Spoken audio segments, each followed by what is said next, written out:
Welcome to the Sportlight podcast for parents, coaches, and athletes. The Sportlight refers to the time in an athlete's life when they have increased ability to affect the culture around them and the increased opportunity to learn life's lessons through sports. This podcast aims to help parents and coaches capitalize on their athletes' precious time in the Sportlight.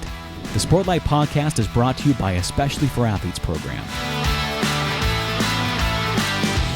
Hello, everybody. Welcome to the Sportlight podcast. We're grateful you would join us today. What's up, Dustin? How are you doing today? Hey, Shad. I'm doing well. How are you, man? I'm doing so good. I've had some awesome opportunities to meet with some incredible schools and teams this week. I got to go up to Bonneville High School and meet with all their athletes there. And I've been able to meet with a few younger football teams. And it's just been a great week. Where have you been this week? Well, I spoke to Maple Mountain High School, which is down in your neck of the woods. Did an assembly there, and then just actually got off the phone this morning with three other schools, a couple up in northern Utah and then two down in southern Utah. So filling up the schedule. It's going to be a busy couple months here coming up. That's when it's awesome. It's so fun to be at those schools and everything. And hey, that leads into something I wanted to talk about today with parents. Core principle of Especially for Athletes is competing without contempt. And I know you're the current high school football coach at Spanish Fork High School. Congratulations, by the way, on your region championship. That's pretty cool. Congratulations to you and your boys. I know that's a lot of hard work that went into that. So first, congrats, man. That's awesome.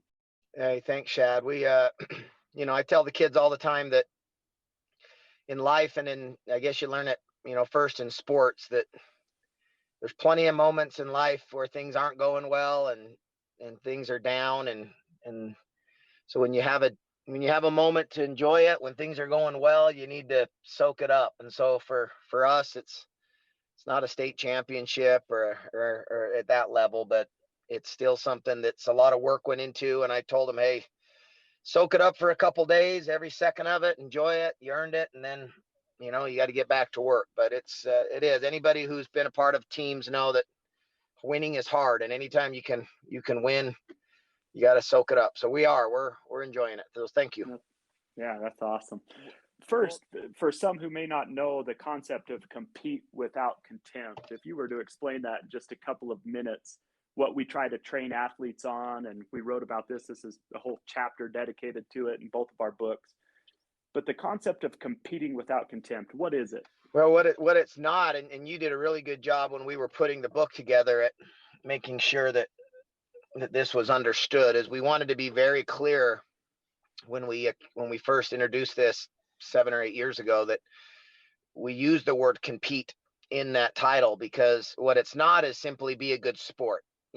That's one of the bullet points under competing without contempt, is to be a good sport. But we wanted to make sure that we didn't just emphasize, hey, be a good sport and make a chapter or one of our core principles be just sportsmanship. Of course, sportsmanship's important. And of course, it's something that we should be teaching and hopefully, kids understanding at a young age what good and bad sportsmanship is and how to win the right way and lose the right way. But we don't want to undermine the importance of competing. And in a world where I think to some degree kids are having that concept of being competitive be made out to be a bad thing, that you're selfish if you're competitive, or if you want to be really successful in business or in school or in life or whatever, and it's not. Competition is important. It's what it drives progress. And we want to emphasize the importance of competing and being competitive.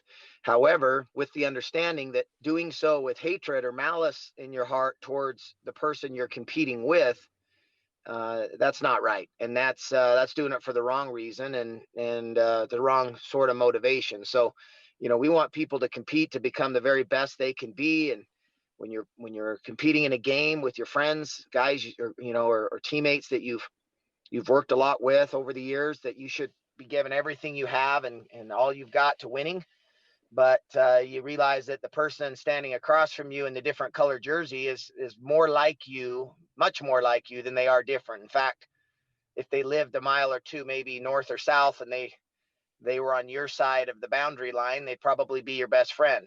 And you find that out afterwards when you get to know these, those opponents, that, hey, they were just like me, and I didn't need to hate them. And so, this excuse that you need to draw motivation, or that I play harder if I hate my opponent, well, that's a weak-minded person if they have to draw motivation or inspiration from hating the person that they're playing against. And we use that quote all the time: the true soldier fights not because he hates what's in front of him, but because he loves what's behind him. And that's the reason for competing, and doing it without hatred in your heart is the proper way to do so. So many of these high school kids, for example, go on and play college, and then those buddies that were their chief rival all of a sudden are their teammate, and they become best friends. And so sometimes that drawing motivation from hate, you see it translate into our society, those attitudes where hating the competing company, or hating that opposite political party, it just becomes, when that becomes your fuel for your effort, you just don't do things the right way. And you start looking for faults in other people and in the opponent. And it's just not a good motivation. And so I love that principle. I love teaching it. And we have dozens and dozens and dozens, probably hundreds of kids after a football game, a volleyball game, a soccer game. They get together, they hold their eyes up, do the work bands, they take a picture. One of the people in those pictures have just lost the game, and they tag it with the hashtag compete without contempt, eyes up, do the work. And just seeing those kids who get it, that are motivated by the right things. They compete like crazy, but they aren't motivated by having to hate their opponent, is a cool thing to see. And that brings me, someone told me a story. I was approached by a leader in a school district here, and he was saying, it's really cool. You mentioned that you had presented to Maple Mountain to assembly on Wednesday morning, I believe. And he came up to me and said, man, that's so cool. He presented these principles on a Wednesday morning at Maple Mountain. And then he was the football coach, and Maple Mountain and Spanish Fork are rivals. On Thursday night, you guys played Spanish Fork. And we were laughing about an instance that you had with Brad Burtonshaw, great supporter of our program and just an incredible man, football coach at Maple Mountain, where after you had presented, you sat down next to Brad. And so here's two football coaches going to play the next night in a rivalry game, and they're sitting next to each other talking about these very principles we're talking about. You told me you pulled up game tape of Spanish Fork and lead over to Brad, tap him on the shoulder and say, hey man, when you guys are running this, tell me, and just those moments of just fun, it could be so fun. So tell me, Dustin, in a parent's listening to this and they want their kids to be motivated by the right things in sports and to be competitive, but not have to hate other people in order to get themselves up for a game. What are some things that parents might do that ingrain within their children that need to be motivated by hate instead of love, as we've talked about? And first of all, let me be clear on this, that when I say this does not mean that I coach a high school team, and I've coached sports for 20 years, and I have a specialty for athletes, and we're busy in that. But I have another business that works primarily with developing football players, and not every one of those football players and not every one of us coaches always does everything right. And sometimes coaches try their very hardest to teach properly and to encourage kids to do the right things, just like parents sometimes have a kid that maybe does the opposite of what you thought you emphasized and taught in the home. And so, every coach is going to have a moment where they're embarrassed by something that they say, or one of their assistant coaches, or a fan, or one of their players says or does. And so I really think it's an effort that everybody needs to be engaged in. And obviously it starts at the home, and parents not expecting that it's the coach's job to teach their son or their daughter sportsmanship, or how to compete the right way, or how to be a good woman or a good man. It's the job of the mom and dad, and hopefully the coaches and administrators and teachers can help in that process. But it starts at home, and teaching our kids that when you go out there and compete with somebody, that that the person you're competing with likely wants to win and be successful and has likely put in a lot of work and effort themselves for that moment. And somebody at the end of it's going to be, tremendously disappointed. I remember seeing a shirt at a store. I was school shopping with a couple of my boys, and my young son at the time, he was probably only 9 or 10, saw a shirt, and he said that the shirt said Dream Crusher on it. And it was a cool looking shirt, but the point was, it was that I'm going to crush your dreams, that I'm, and I just thought, that's the wrong message. I thought that was a, sort of a stupid thing to put on a t-shirt to teach a kid that, hey, I'm a dream crusher. I'm going to ruin you. I'm going to destroy your career or end your seat. Like, that shouldn't be. If you need to excite your player, your kid, to play hard with the motivation being to destroy another person, then you can't turn around in the next breath then and expect your child to be empathetic or compassionate or caring for other people if it doesn't work that way. I think we have to be careful with that. And so, I would say that the main thing is making sure our kids know, hey, you have every single right to want to win this game and to be upset if you lose and to be fired up. And I expect that you're going to be disappointed at a call by a ref, or you're going to be disappointed at a mistake that you made. And that's part of life. It's a natural reaction to have, but how you react in that moment represents you. It represents us, your family. It represents the team and school and the coach that you play for. And, we expect you to do it properly, and then to have a discussion on what properly means. And then, hope that our child or our player does it, and understand that they're probably going to have a mistake along the way where they need to be sat down and addressed and talked to with the same sort of focus that we sit down and talk to our son or daughter after they have a really bad game. Because most of us, if our son strikes out 4 times and made 3 errors in the infield in a baseball game, we're probably sitting down and having a real conversation with him about what's going on and why did that happen and how do we fix that. But do we do the same when he chucks the bat into the fence coming back to the dugout, or when he takes a cheap shot at the second baseman, and he's sliding into the bag, or something dirty like that? Do we have the same sort of emphasis on that as we do towards, hey, you didn't win? If the answer to that is no, then we are missing out on one of the opportunities that sports provides, because the same situation in a different setting is going to pop up in the career world when they lose, don't get a promotion, or lose a job, or something happens. And are they going to be the type of kid that picks themselves up and gets back to work? Or are they going to be the type of kid that blames everybody and expects everybody to give them something, and that it's everybody else's fault but their own that they didn't make it? And again, what sort of we hear the phrase all the time, how great sports is. Sports is so great for kids. It teaches them so much, and it's so good for them. And I think we need to be careful to make sure that we answer the question of, is it really? Is it really making our kids better? It should. If done properly, it will. But if done improperly and not with the right intent and focus, sports can teach a lot of bad habits and create a lot of negativity in kids that they then take into the real world with them. And we fooled ourselves by thinking that just playing the sport was going to magically make our child better prepared for business or life or parenthood or whatever. That's not always the case if we're not intentional. And competing without contempt is every game, every practice type of subject that can be discussed with our kids. Yeah, I love what you're saying. We are going to be teaching our kids something with sports. The question is, what lessons are we teaching them? Are we ingraining habits that are going to be beneficial, help them be good members of society throughout their life? Or is the way we're handling sports and the things we're motivating them by, and is that going to ingrain within them bad lessons that then they're going to have to overcome when it comes to real life? Sports is going to teach our kids good lessons or bad lessons, and the way we handle situations will determine that. I was at a college football game, and because of what I'm about to say, I'm not even going to say which football game I was at on Saturday. A team was ranked number 1 in the country, and tragically, one of their teammates was killed in an accident.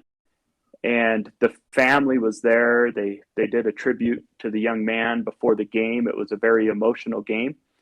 two very, very good teams, and the visiting team came in and they beat this number one ranked team in the country. And the way they reacted to that victory was disgraceful. Yeah. Stomping on the logo, running, taunting, running by this team, this heavy-hearted team. And what I saw was them trying to embarrass their opponent. And it was a very sad thing to see. It was so disconnected from any level of good sportsmanship. Like a 1 on the scale of 1 to 10, it wasn't even a 1. It was so just dense given the situation. And we've seen situations like that where everyone in the stands, it wasn't even like you didn't even boo. You just looked at them and you just thought, are you seriously doing this right now?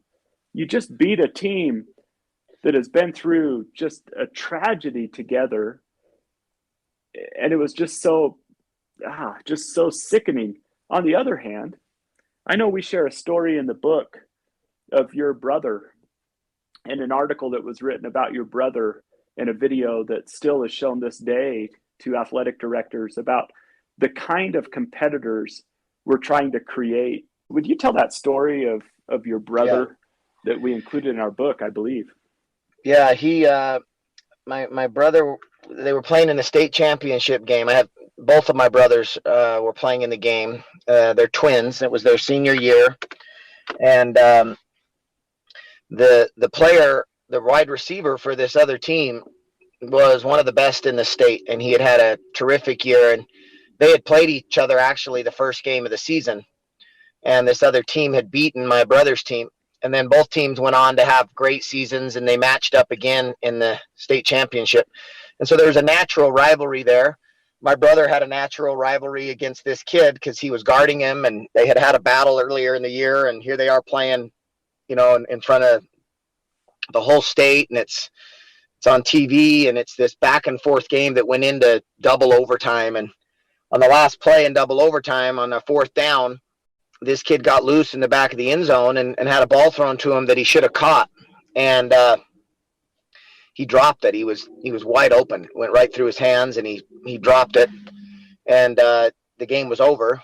And the camera picked up all the kids running out on the field and the coaches and everybody celebrating. And it zoomed back to the kid who had dropped the pass. And he was just on his knees. He had kind of fallen down into his head into his hands. And my brother happened to be, was near the situation and was on one knee with his hand around the kid's shoulder, and he was talking to him.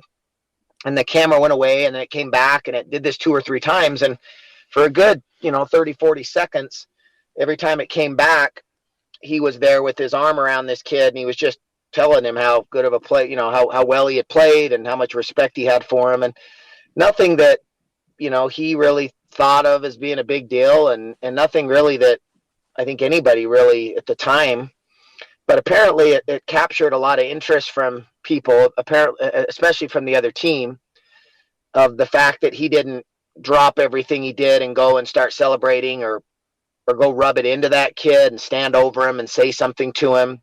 But there was just a little bit of empathy towards what this kid was dealing with, that he had dropped this pass as a senior on his last play in a championship game, and they would have won the championship. And that video had since, I found out years and years later, 15 years later, was being shown at athletic director conferences, what we'd like to see from our boys and girls in athletics. And these sort of things happen all the time. Unfortunately, most of the time they don't get the same sort of press that, would get if there was a big fight after a football game, right? Because it's just not interesting enough.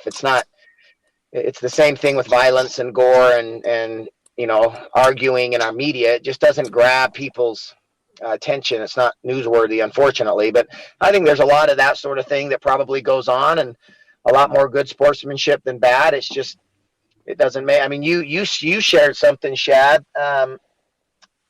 I think it was you shared or maybe we used it in some of our presentations. It's not, it'd be something maybe for people to look up. I'm sure they could Google it and find it, but tell us really quick that soccer story that I don't even know where it was. I think the game might've been over was it in the Middle East? The game, I don't remember, but I know it was a cool experience. Yeah, I mean, it was an example of someone, this empathy that you're talking about, maybe a different manifestation of it, but a soccer player was going in, charging a ball, a goalie was charging the ball, and so these two players are coming toward each other, and they collide, and it breaks the leg of the goalie. I mean, just shatters it. It's obvious, but the ball pops up, and it's just sitting there in front of the goal, ready for the guy who collided with the goalie and ended up not in bad sportsmanship or anything like that, just aggressiveness. It ended up breaking the goalie's leg. And he takes the ball and he kicks it, but he doesn't kick it in the goal. He kicks it across the end line and runs over and starts waving for people to come out to the assistance of the goalie.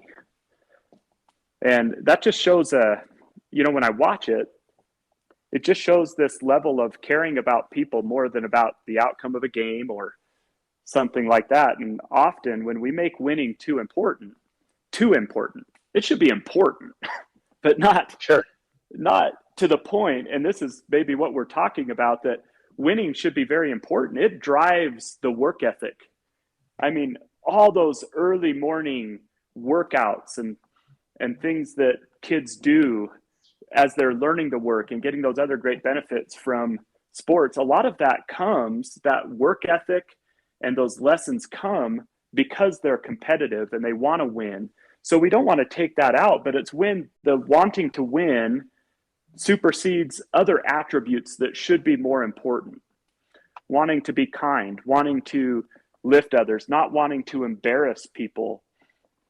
Don't be a dream crusher. Like, why would someone want to live their life walking around thinking I'm a dream crusher? And so I believe it's when our children or us as coaches and parents place winning so high on what's important to us that other things that should be way more important to us take a back seat, and then we embarrass ourselves. We've seen these videos of not even winning yourself, but parents wanting their children to win. They need to learn this lesson too, and I've been guilty of it. When that desire to win, it just becomes more important than other attributes that should be way more important than winning. And then we start to say and do things. I think some parents see themselves in the way they acted on video. Not many of them, I don't think, would watch that video of them being crazy. I saw one the other day of a mom yelling at an umpire, and she yells out, "Are you just mad because all the kids are taller than you?" And the umpire actually just said, "You know what, I'm done," and walks off the field. And so we say these things like, what 40-year-old lady would walk up to someone in a grocery store and make fun of their height? Yeah. You know what I mean? How do we do stuff like that? And it's when winning becomes more important than being a good person. Well, and the circumstances of games, for whatever reason, right? You see it it happened several times in the NBA in the last couple of years. There's sort of this, I guess, because people know that it's, that the athletes aren't going to come up into the stands. I mean, they have before, but that it's unlikely that there's a fence between the, home plate and the fans. All of a sudden it gives you this green light or this free pass to say whatever you want. And things that I think that's why some of these pro athletes, and I get it. Like I side with them on this. Maybe that's not a popular thing to say, but I do.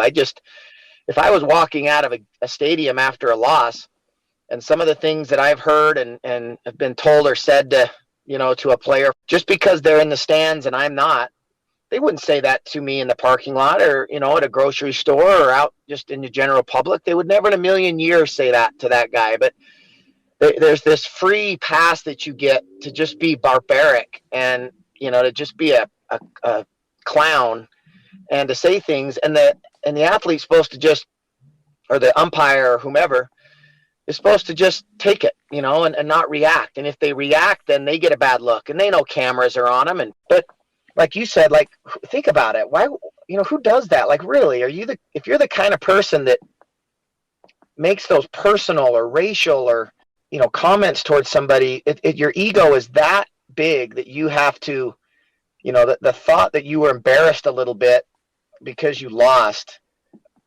drives you to act like that. Then sports is not a good thing for you. And what an embarrassment you are to your child. I mean, the poor kid who has to drive in the car with you to games and practices. If that's how you are in the car with them, we really, as parents, have to look right in the mirror and say, are we that guy? Are we that mom? Are we that dad? Because sometimes we think, no, I'm not. That's somebody else. But no, we all have a little bit in us, and I can't imagine that our child is excited to be around us when we're acting that way. Well, it reminds me, what was it, Frank Martin, the coach that was, you and I watched a video together the other day, what he was saying. I just want you to picture the referee, for example, of a 12-year-old basketball game. He's there on a weekend. He's getting paid maybe $12, $20 a game. And he's there, and he asked the question, do you really think that he came to that game with a premeditated motive to help one team win over another? Like, the guy's probably just trying to earn some extra money for his family. And yet we act in these ways. I love what you're saying, and maybe a principle that might be rising to the top as we have this conversation is, if we wouldn't do it to someone's face in a grocery store, if we wouldn't say it, then sports doesn't give us license to do and say things that we wouldn't say if we were just in a room alone with someone.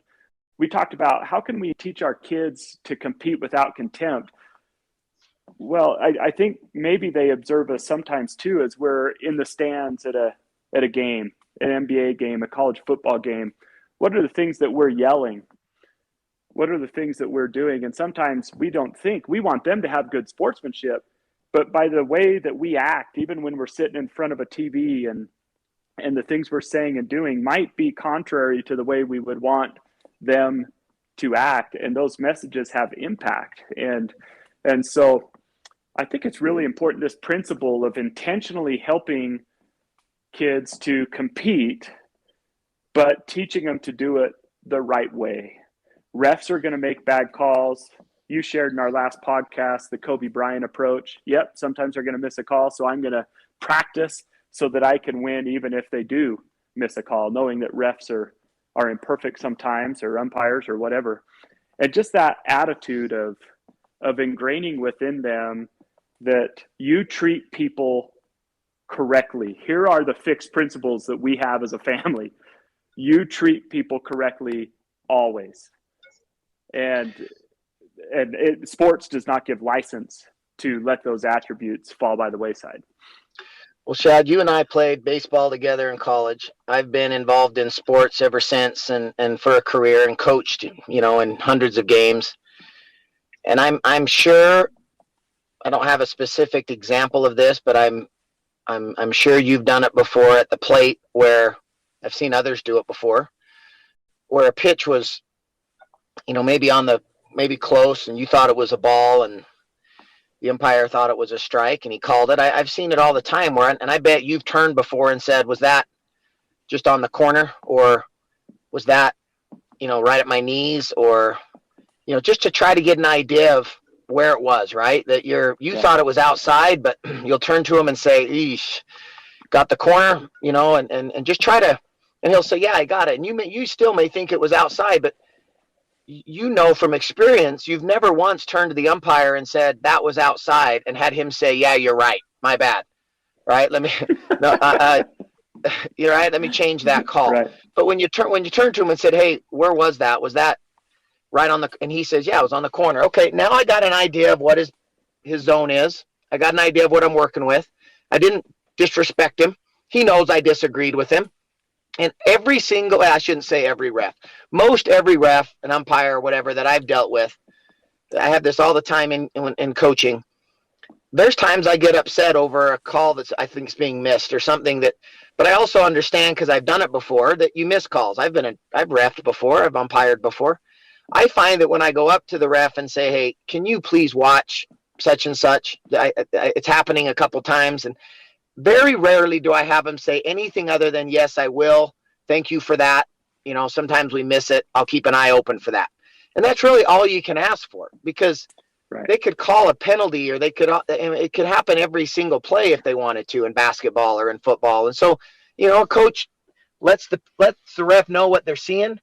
That's part of the game. That's within the framework of the game. There's a, hey, he's in the key for more than 3 seconds. Ref, can you see this? Can you call that? Or heads up, and you give him and then you let it go. But the personal attacks, the shots at people, the physical appearance or a racial slur or some of these sort of things said to an ump or a ref or another opposing player or fan, those are the types of things to me that are just, I don't understand how especially as adults, we could ever say that, and then how we could dare think it or say it, and then expect our kids to come out of this experience being any different if we don't fix the way we talk about it. And it really isn't, it's a crutch that we provide our kids, right? The compete without contempt we think of as, well, don't freak out on the field and make a big scene and show bad sportsmanship. But I think we need to think of competing without contempt as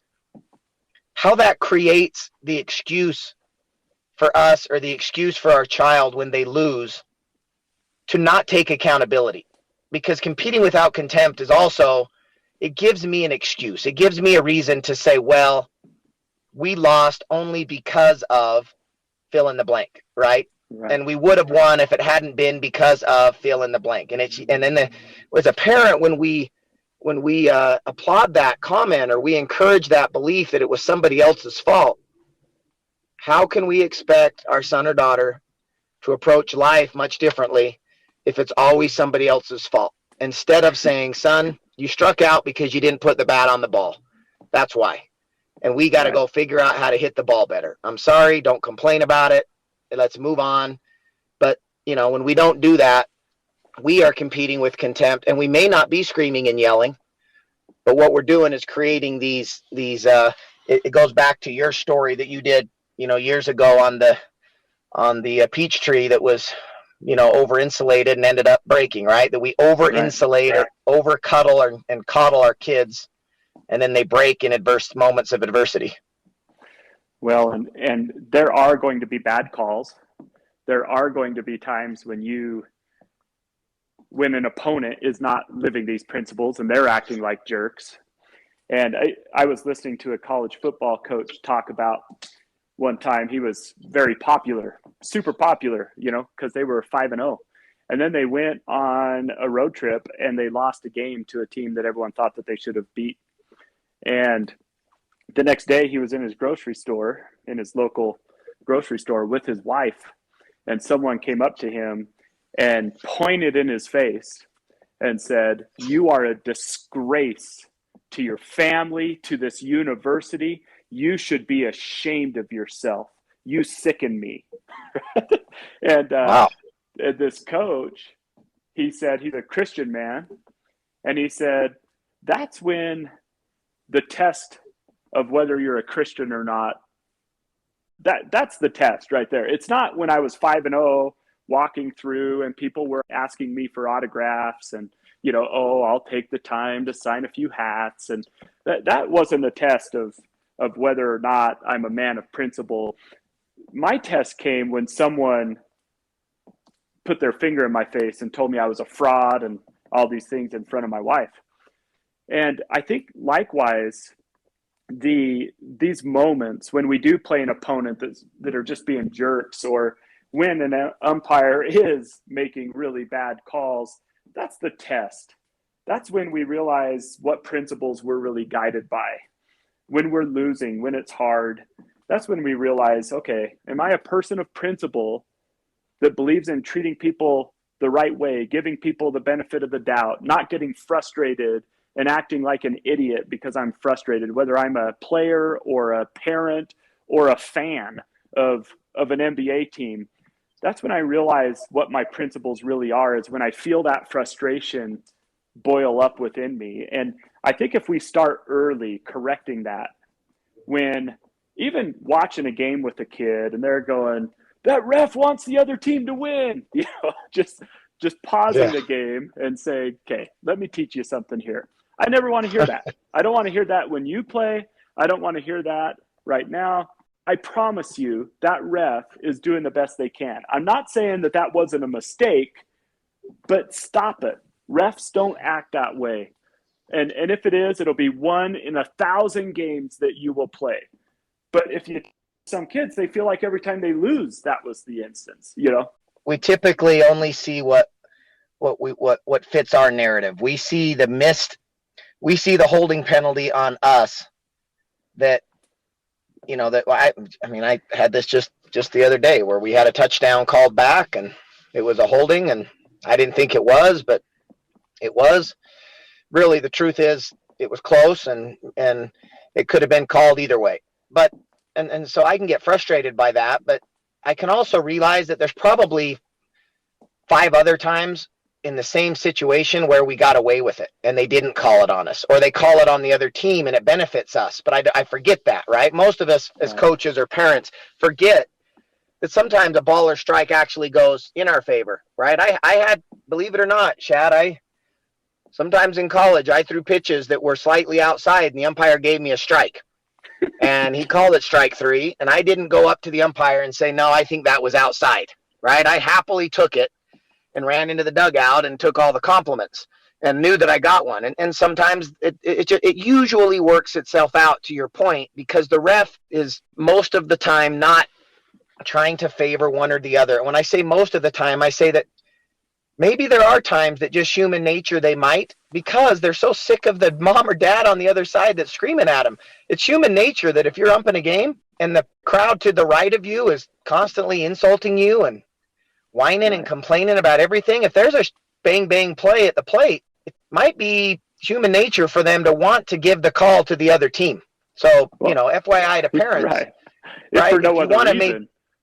For no other reason, they don't want to feel like that's affecting them, Exactly. You want to get that 50-50 call to go in your favor. So maybe we need to stop being such jerks and then wonder why that close call goes the other way. Well, it might be that he was trying to stick it to you, and he shouldn't, and that's against their code of refereeing. But you know what? It still happens. So I'll end on this last story, Shad, and you can actually explain it a little bit more because you were there when we heard it.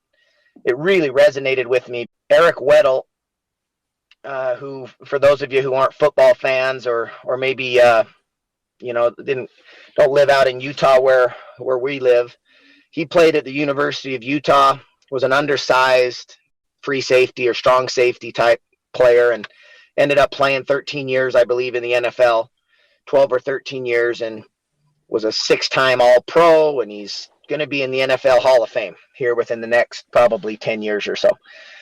Just an unbelievable football player, and friend of ours and of the program, and we had him on a podcast a couple months ago, and he told the story about how it used to frustrate him that when he would ask other veterans in the NFL for advice on things, that some guys were really tight-lipped on it. And I get it. It's their job, and they may not want to give a competitor a secret because it could take his job if he got any better. And so, I understand why some guys might not want to be overly,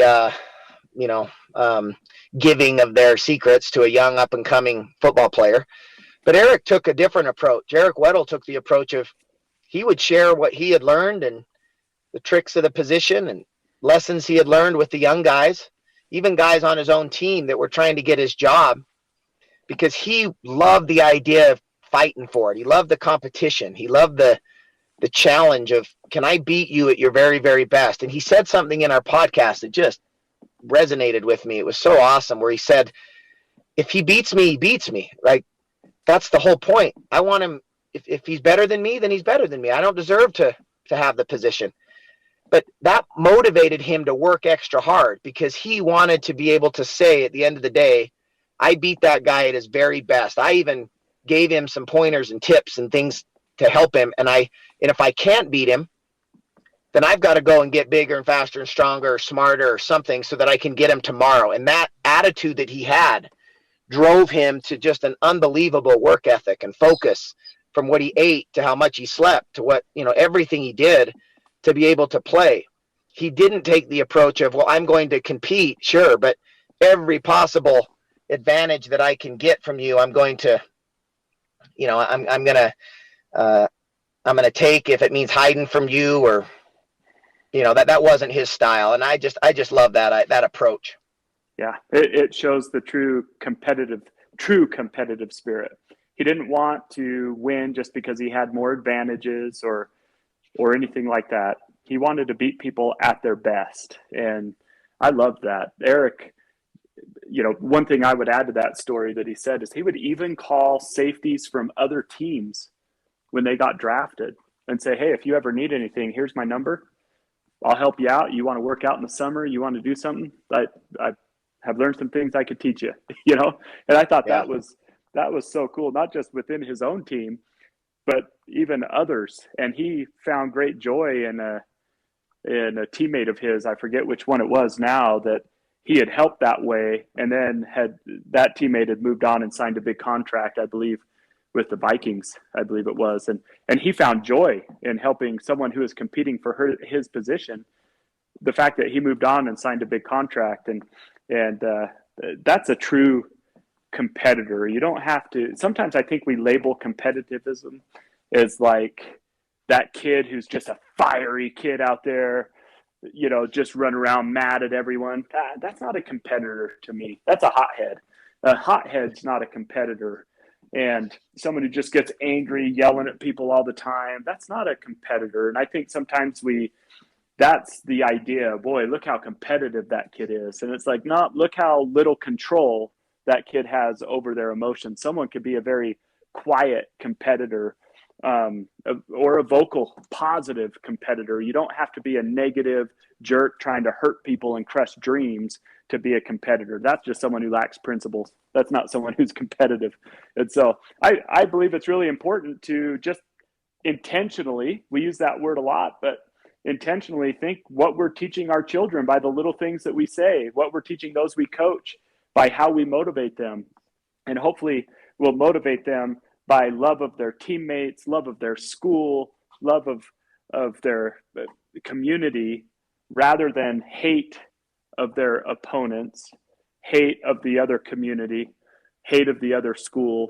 Those things end up teaching them bad behaviors that then translate into other areas of their life and doesn't bring the best results. So competing without contempt is I believe, a life principle that I think about a lot. Any final Amen. thoughts, Dustin? No, you said it well. I agree 100%. Awesome. Well, thank you everyone for joining the Sportlight podcast. We hope that you'll share with us your thoughts and share this podcast with other people, parents and coaches and youth who might be interested in it, other athletes. And we sure appreciate you taking the time to listen to it today. Keep your eyes up and do the work. This has been the Sportlight podcast from Especially for Athletes, sponsored by Coca-Cola. You can learn more about Especially for Athletes by visiting the website at especiallyforathletes.org. You can also learn more about the book, The Sportlight, by Shad Martin and Dustin Smith at especiallyforathletes.org/book.